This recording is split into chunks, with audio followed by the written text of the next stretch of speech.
Okay, we're going to get right into the text of Daniel 3. Of course, all of these chapters are building on one another. We can see how 1 sets the stage for 2, and 2 really sets the stage for 3 here. If you need copies of the lesson material, those are out just outside the foyer in that little table in between the 2 sets of doors. You'll find a stapled packet there. So I'm not going to go back over these points. We hashed these out last week. I want to get right into one of the questions I asked you to think about on the study guide, and that is the meaning of the names, and I have in mind the Hebrew names here, in particular of Daniel's 3 friends. Of course, I'm thinking of the names we don't use for them as much, nearly as much: Hananiah, Mishael, and Azariah. And yes, I've had to practice those because you're just used to saying the other names. These don't roll off the tongue the way Shadrach, Meshach, and Abednego do. So did anyone look up the meanings of these names? Hananiah, Mishael, or Mishael, and Azariah. Yeah, go ahead, Aaron. What do you got? It's God is gracious, who is like God, and helped by God. Okay, I assume in the order of that. Okay, so let's put those up here. That's what I had too. Hananiah, Yahweh is gracious. Mishael, who is like God, and Azariah, helped by God. By comparison, here's what I found for the meanings of the Babylonian names. Now, I'm assuming Aku and Nego are Babylonian deities, okay? And so they've been renamed in a fashion to, again, why were these young men taken from Judah at all? They were taken with a view toward serving how?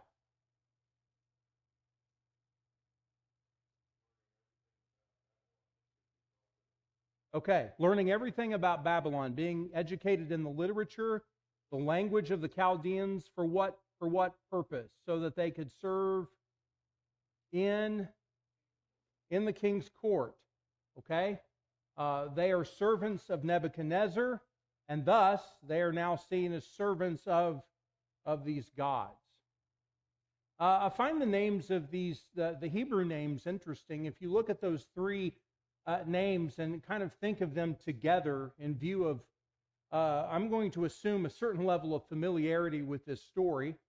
I would imagine half of us first heard this story and were taught it via flannel graph in Bible class growing up, where you have the fiery furnace, and of course there's a 4th individual in the furnace, like a son of man. Some have conjectured that maybe this is Jesus. I'm not going to get into that tonight. I'm not sure that there's enough in the text there to sustain any particular view about that, except that the messenger is divine. But they are delivered. They take a great stand of faith. And of course, at the end of all of this, we see this story certainly serving the primary theme of the book of Daniel, that God reigns in the kingdoms of man. He bestows power on whomever he wills. Okay? So how do the names of these 3 young men factor into our storyline of chapter 3? Anybody want to share some thoughts on that? Okay? Okay? You're talking about the 3 young men? Okay. Jim says that God has certainly been gracious to them. And will he prove himself gracious in this story? Absolutely. Okay? So we can see how the meaning of the name Hananiah would relate to the story. We do see Yahweh as a gracious God, a merciful God, a God wanting to deliver his people, to provide blessing. What about the meanings of the other 2 names? How do we see those meanings factoring into our story? What about the meaning of Mishael, who is like God? Do you see that question being central to this story?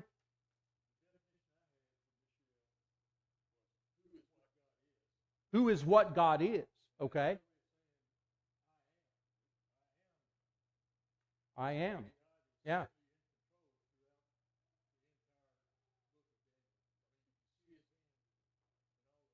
That's a central theme in this chapter, isn't it? Look at chapter 3 and verse 15.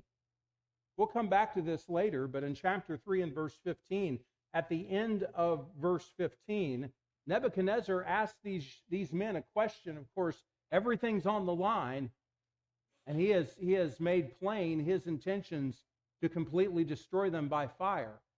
And what question does he ask? What God is there who can deliver you from my hands?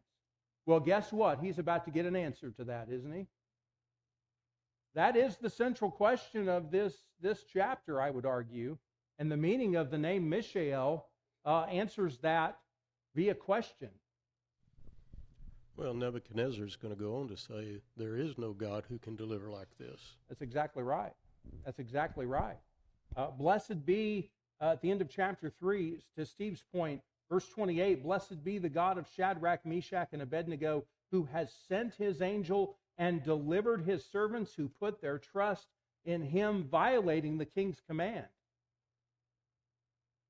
Verse 29, therefore I make a decree that any people, nation, or tongue that speaks anything offensive against the God of Shadrach, Meshach, and Abednego shall be torn limb from limb, and their houses reduced to a rubbish heap, inasmuch as there is no other God who is able to deliver in this way. So he's declaring the answer to his own question. And for a time, he learns his lesson. But this sets the stage for chapter 4. Again, these chapters build on one another. What about the meaning of the name Azariah? Pretty easy to see how we have three young men who are certainly helped by God. So I think these three names, really factor in here. God is holy in every way,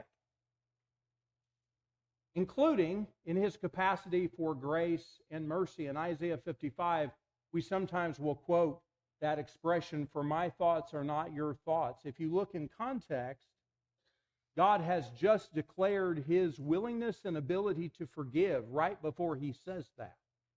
So I want you to think about that. That's God declaring, I am. There is no other one like me. My thoughts are not your thoughts because I am. And certainly that is true with regard to his grace and his mercy. He is holy in that way, and he displays that here in chapter 3. And so then what about these Babylonian names? Well, they're just kind of,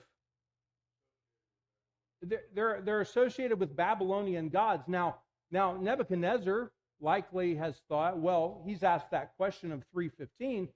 He has risen to be the most dominant ruler on the face of the earth, and he serves these gods. Therefore, in his mind, there are no other gods like the one he serves.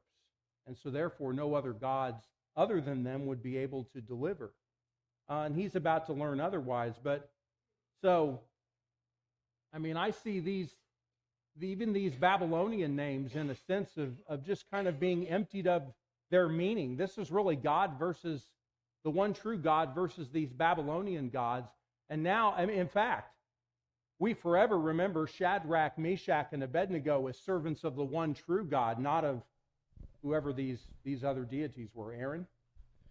When I was studying to teach Esther, one of the things that came up is the fact that when you read about the Persians saying the laws of the Medes and the Persians can't be repealed, the reason for that was that those laws were considered to have come through the king by means of the gods.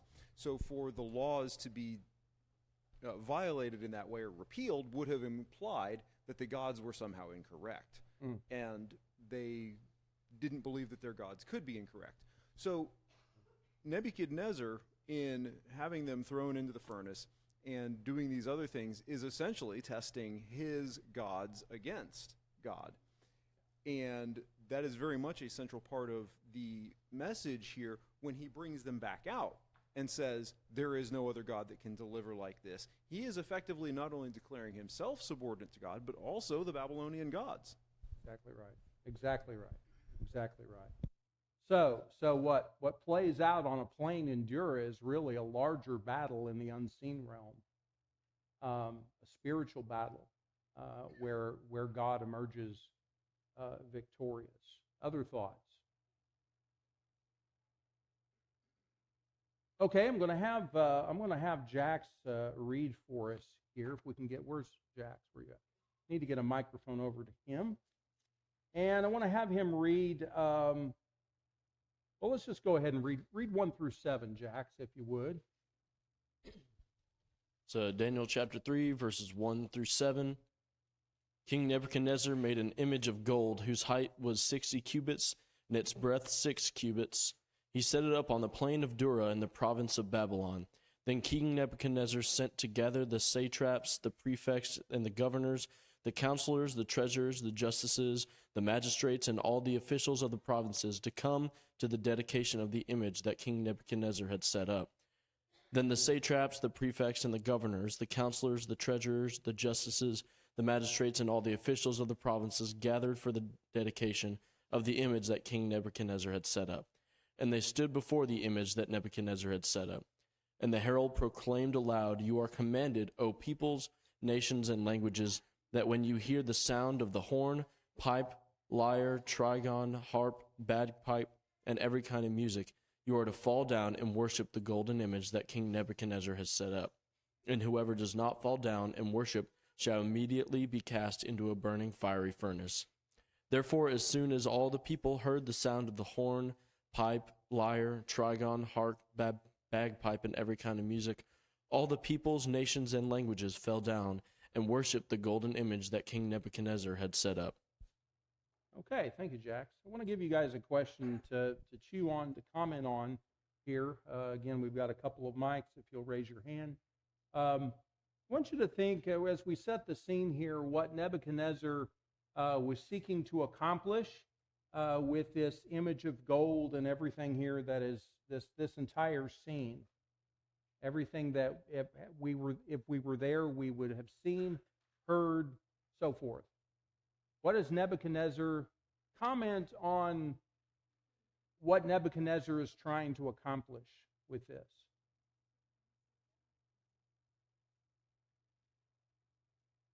We have a thought down here.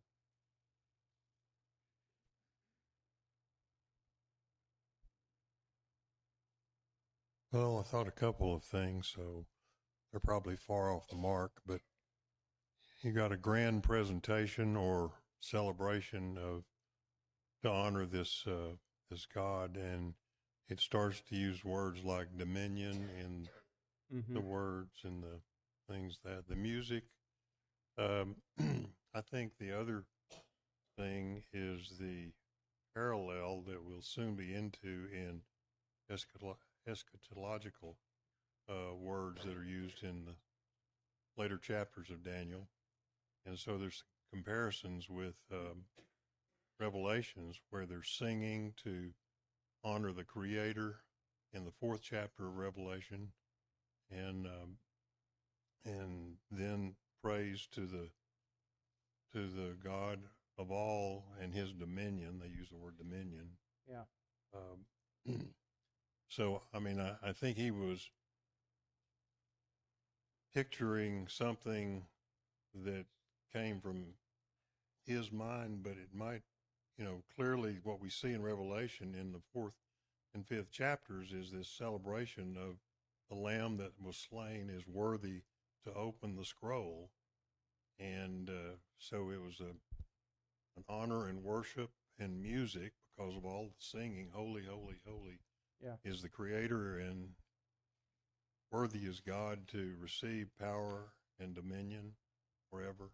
Okay. I mean, those are the ideas that I could only associate with. Yeah, similar kind of scene, perhaps here. Other thoughts? What was Nebuchadnezzar trying to accomplish? Go ahead, Kurt. So I take it back to the dream that was interpreted, where you have the statue symbolizing all these different kingdoms that were to come. But Nebuchadnezzar had made this gold statue. The entire thing is gold, kind of symbolizing that, no, my kingdom is going to last forever. There's not going to be anything to come next. and I'm not going to crumble. This is it. Right. That's how I've always seen it. Okay.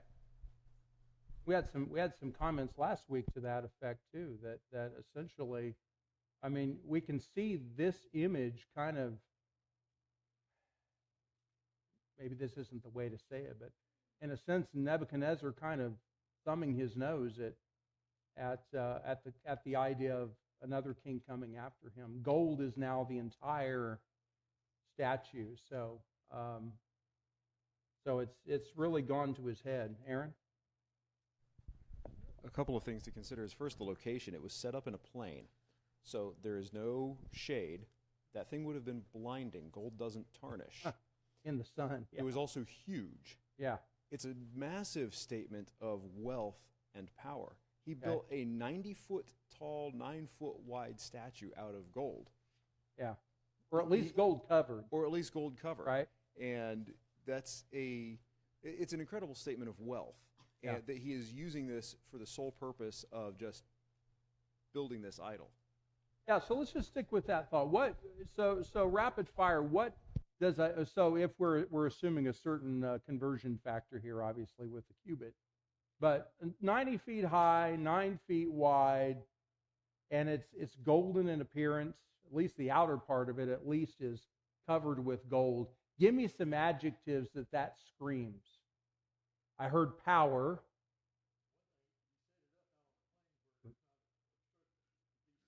Okay, visible. Okay, go ahead and say that again. It would be visible. Yes, he set it up on a plain where there were no trees or anything to obstruct the view. Yeah. So he wanted it to be a Yep. symbol of his authority and power Yep. that everybody could see without any problem. Seen by all. Glorious is one that came to mind. What else? Go ahead.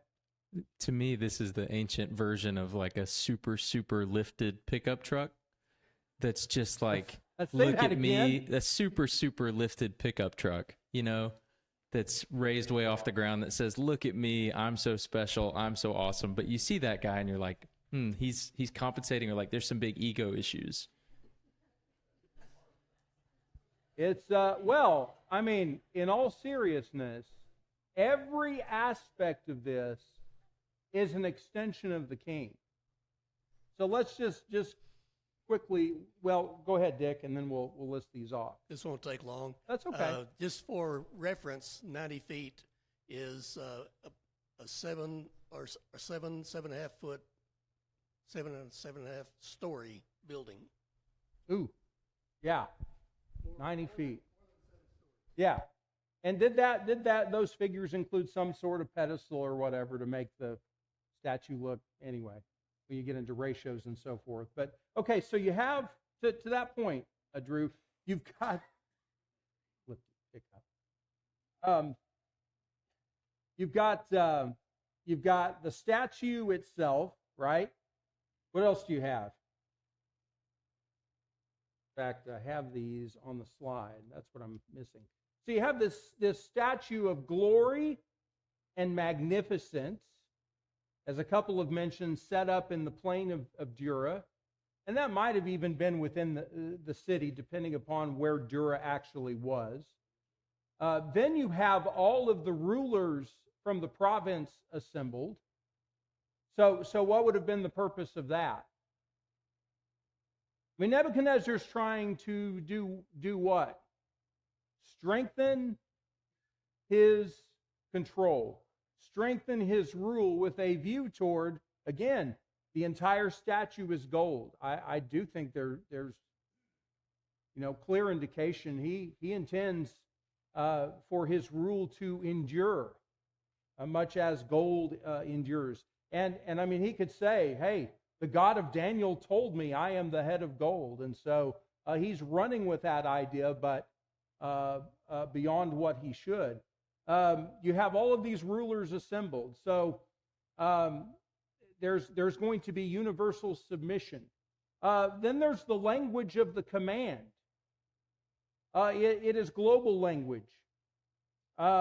Verse 4. Jack's read, to you the command is given, O peoples, nations, and men of every language. He is seeking to strengthen his universal rule. It is urgent language. It is demanding language. It is threatening language. He's flexing here. He's flexing his strength. He's flexing his ability to his power of life and death, such as he perceives that he has.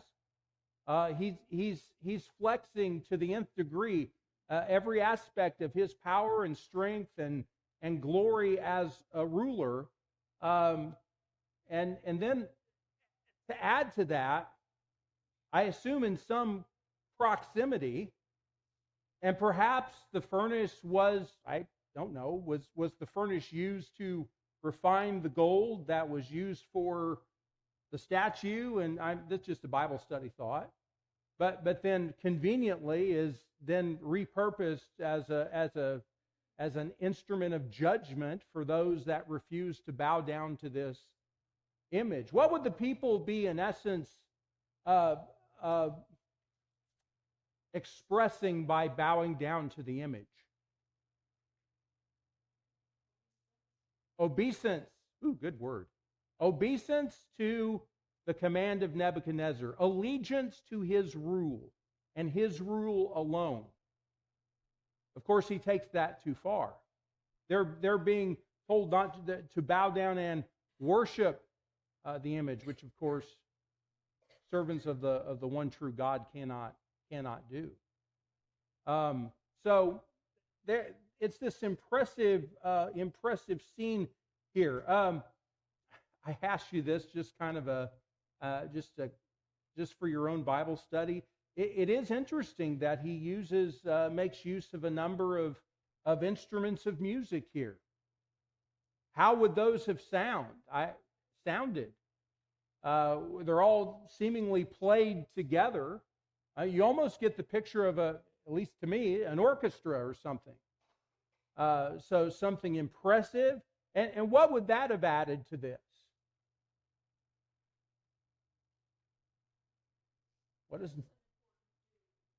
Okay, it's dramatic. It's kind of being used. The music is being used to heighten emotion, to drive action, to stir up emotion.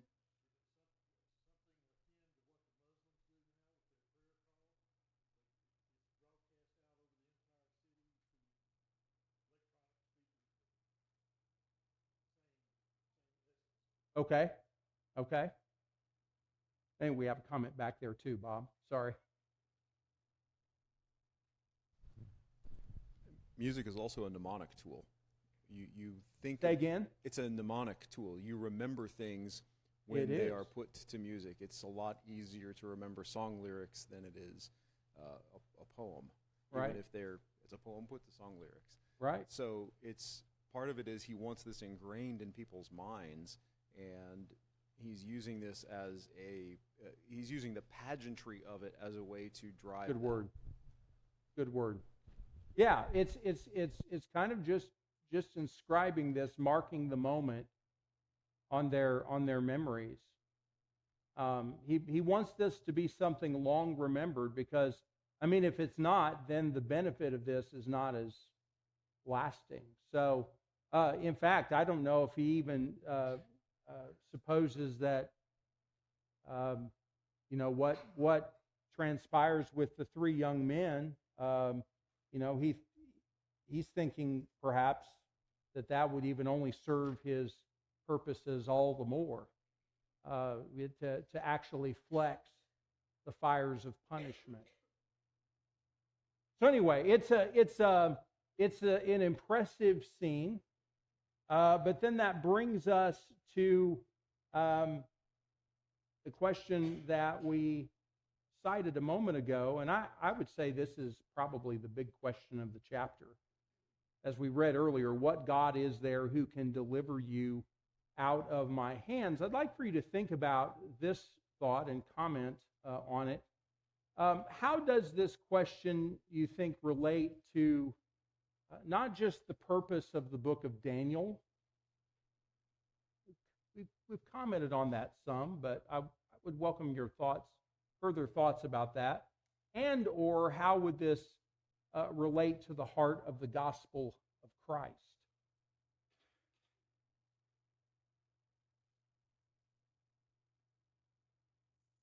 We have a comment down here.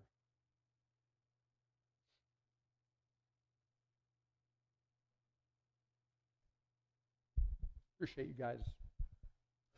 So I'm reminded here of Pharaoh Yeah, similar question. and throughout the plagues, right?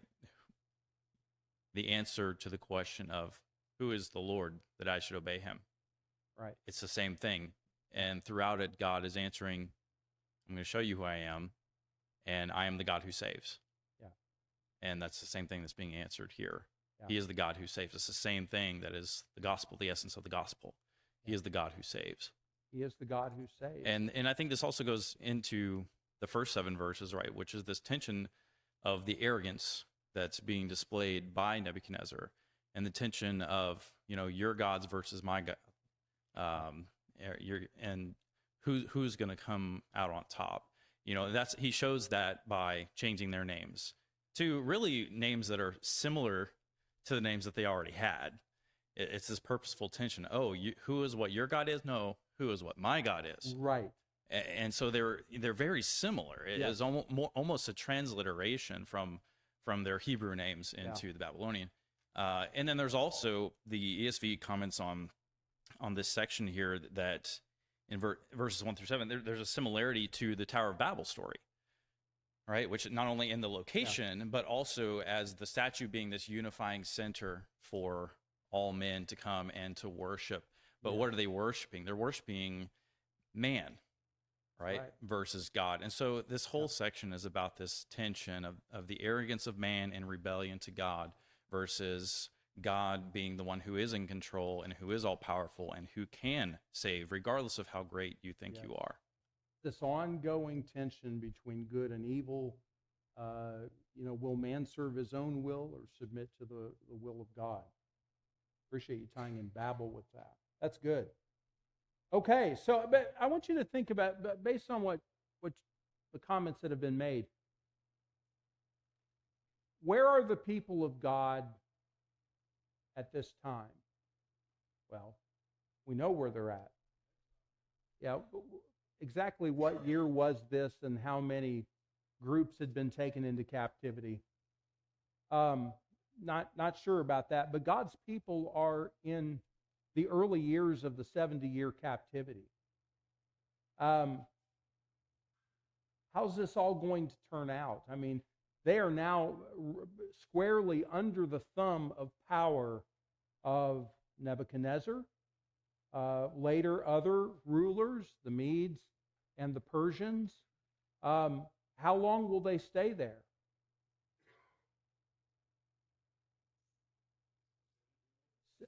Well, yeah, one way to answer that is 70 years. Another way to answer that is exactly as long as God said they would. And that's the bigger point here, right? So how is this all going to turn out? God's people are going to be delivered. He wants his people in captivity to remember there is no one like him. In any respect, you take this chapter really demonstrates, you take Nebuchadnezzar's flexing, right? You take all of his flexes and you add them up, all his glory, all his pageantry, and it doesn't even come close to matching the power of Almighty God. Just not even worthy of comparison, frankly. There was a hand up. Elizabeth. All the way through Ezra, Nehemiah, Esther, and Daniel gets placed way far away from those three. The Jews are in positions of power. And I think this is God's plan. How did Nehemiah get Artaxerxes to give him enough money and so forth like this to go Right. back and restore the temple and the gates and so forth like that wall. It's the working of God. It is. And he is everywhere. So these people are in positions of power. Yeah. And God is protecting them. Yeah. in So, this. so this is a very comforting thought if you're one of the exiles in captivity. I serve the one true and living God, and for those that are lost in sin, there is good news. There is a God who is willing to save, who is able to save, who is willing to forgive if we're willing to put our trust in Him. And so the answer to this question has far-reaching implications, not just for the book of Daniel, for the exiles, but really for all people of all times. And then likewise, we have the response of these three young men as we turn our attention now to verses 16, 17, and 18. Of course, Nebuchadnezzar and another he's trying to bully them into compliance here, essentially, and gives trying to show himself to be gracious here by giving them another chance. And the fact of the matter is, these young men aren't going to comply. They express their trust in God's ability to save, His sovereignty to save, verse 17. But then this expression in verse 18, which we have on the screen, but even if He does not. That is such an impressive clause. But even if He does not. Do you see these three young men giving place to God, to a holy God, to decide about this matter as He wills? It's not an issue of God's ability. If He wants to save, He will save, but it's His choice. But the fact of the matter is, my decision as to what to do in this circumstance does not ride on what God decides to do concerning me. I want to commend that to us. That is a very challenging statement of trust. I mean, later on, Nebuchadnezzar remembers that because he uses the expression that they yielded up their bodies. And indeed they did. They placed themselves on the altar and said, we are completely subject to His will. They're going to let God completely decide this. Much as Daniel and the friends in chapter 1, they're going to, 10-day trial and then act in accordance to what you see. They're putting it in God's hands. And certainly they're doing that here. Here's a thought question related to that. How does this expression inform how we live for God in today's culture? Do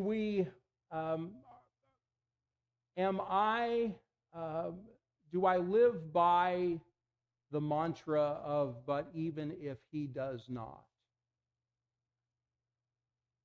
Because there will be some things, and are some things that God chooses not to do today that I wish He would, perhaps.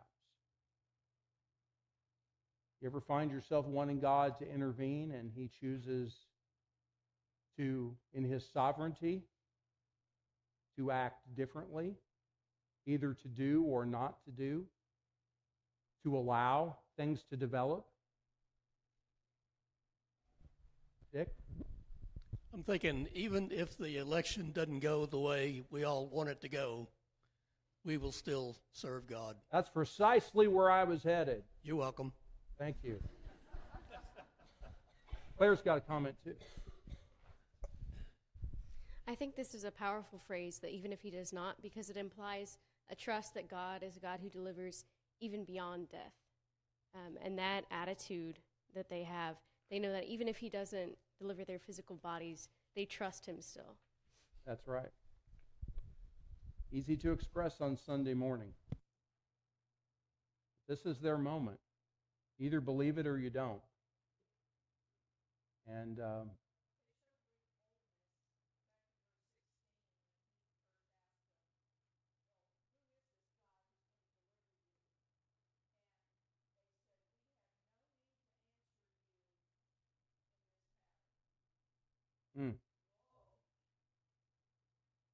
he doesn't require us to speak for him. I mean, they're speaking out of allegiance to him, but yeah.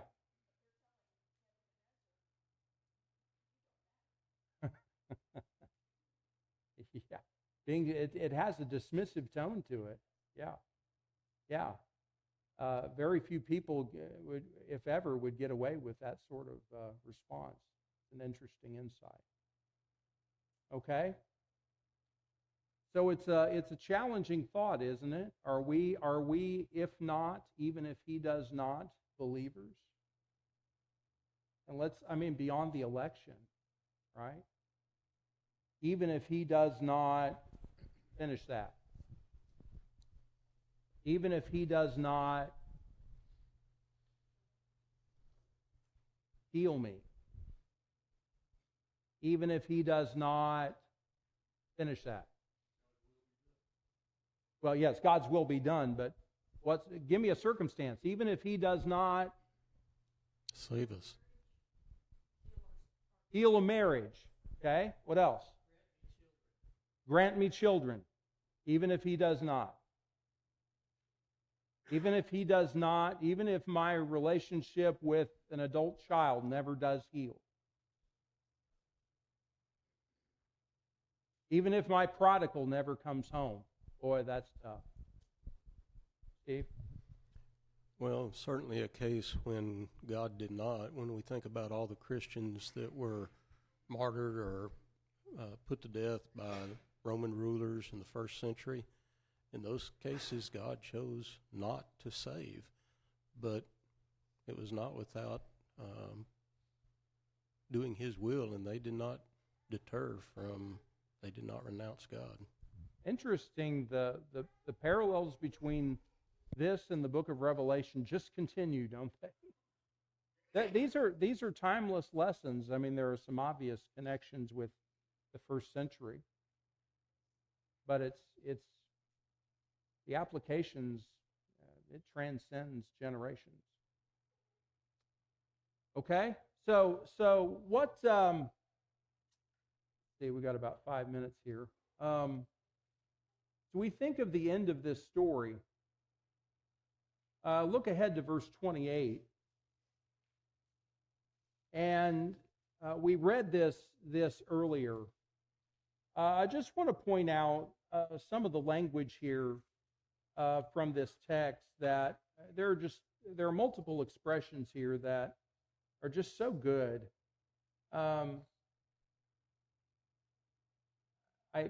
We won't discuss this in length, but I mean, the friends could have rationalized why they could and perhaps should bow down to this image. Let me give you one. We can't serve God if we're dead. You know, God has put us in this position of influence to influence people around us. He doesn't need us to accomplish his purposes. But these friends, what I'm trying to say is, could have rationalized responding in a different way than the way in which they did, and come up with a self-justifying sort of explanation as to why they should just go ahead and go along to get along in this case. And yet they didn't do that. How? Death is the last full measure of devotion. It's not just that's not a statement of patriotism per se. That's well, it is. It's a statement of allegiance to God. It's the last true measure of devotion. It's exactly right. So, again, for all of Nebuchadnezzar's power, because of the stand that they took, it couldn't touch God's power. I mean, look in the text in verse, I have to put these on, verse 27, as if the story goes out of its way to describe just how victorious God was on this occasion. The fire had no effect on the bodies of these men, nor was the hair of their heads singed, nor were their trousers damaged, nor had the smell of fire even come upon them. I think I've said before I could roast marshmallows for 15 minutes, and I'm not going to sit on my sofa in those clothes. It doesn't take much to get your clothes smelling like smoke. No smell, not a single hair singed. He isn't marginally victorious here. This is a blowout. This is utter, complete defeat on every level. And it makes me, it harkens to some other Bible verses. In fact, as you think of this text, do other passages of Scripture play in your mind?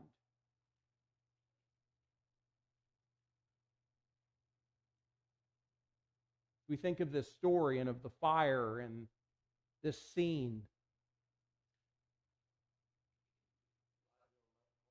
Elijah on Mount Carmel, okay? For sure. Isaiah chapter 43 and verse 2, when you walk through the fire, you will not be scorched, nor will the flame burn you. Go and look at that context.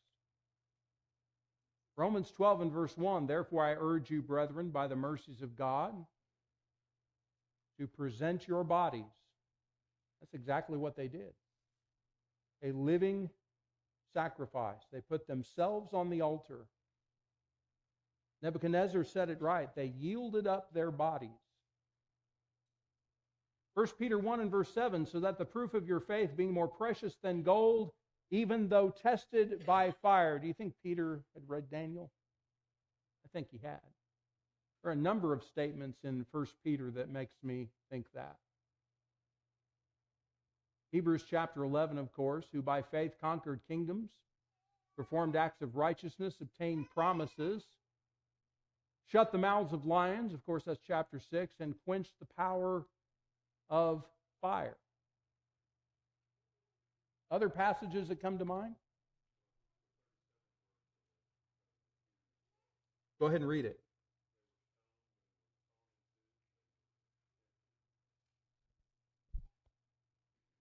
Put to death with a sword, they went about in sheepskins and goatskins, being destitute, afflicted, ill-treated. And then verse 38, men of whom the world was not worthy. Men of whom the world was not worthy. That's absolutely right.